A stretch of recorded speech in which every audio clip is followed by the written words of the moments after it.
Hi, welcome back.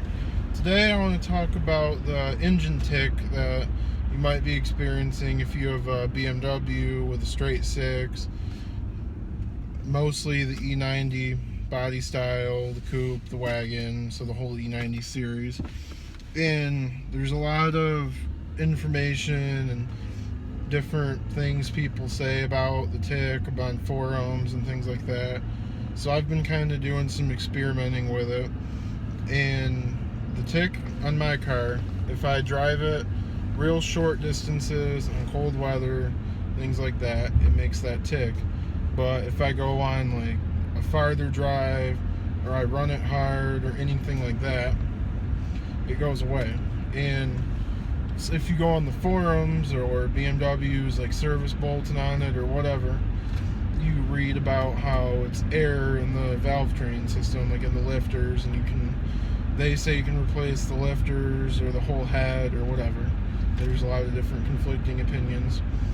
But at the end of the day, I've noticed if you just drive your car when it's cold, in sport mode if it's an automatic, each morning for maybe 2 or 3 minutes, the tick goes away and never comes back as long as you do that every day. And this only applies in cold weather. I never had that tick when it was warm. I think it just has to do with the oil. Also, if you have a manual, just shift it a little higher and it seems to go away. It's not going to cause any damage to your engine. I have 83,000 miles on mine, no issues, doesn't burn oil, doesn't meddle in oil. Every issue that it sounds like it might be having because it makes a tick isn't actually an issue.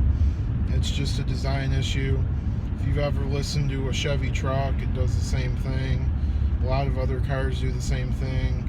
A lot of Miatas, like first gen Miatas, do that. Pontiac G8s with a V8. It's just kind of a thing.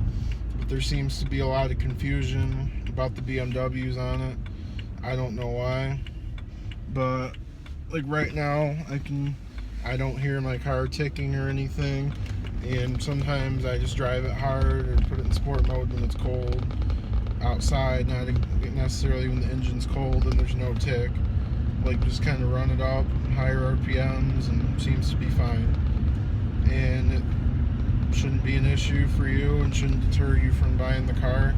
And I know on some of them they will replace the cylinder head, but mine is the one that says it has the updated cylinder head, and mine still does it, so I wouldn't waste your time. But that's all I have to say about it. And go ahead and like the video and subscribe if you want to see more about these cars and many other cars, including my LS Swap C10 and a Turbo Miata build.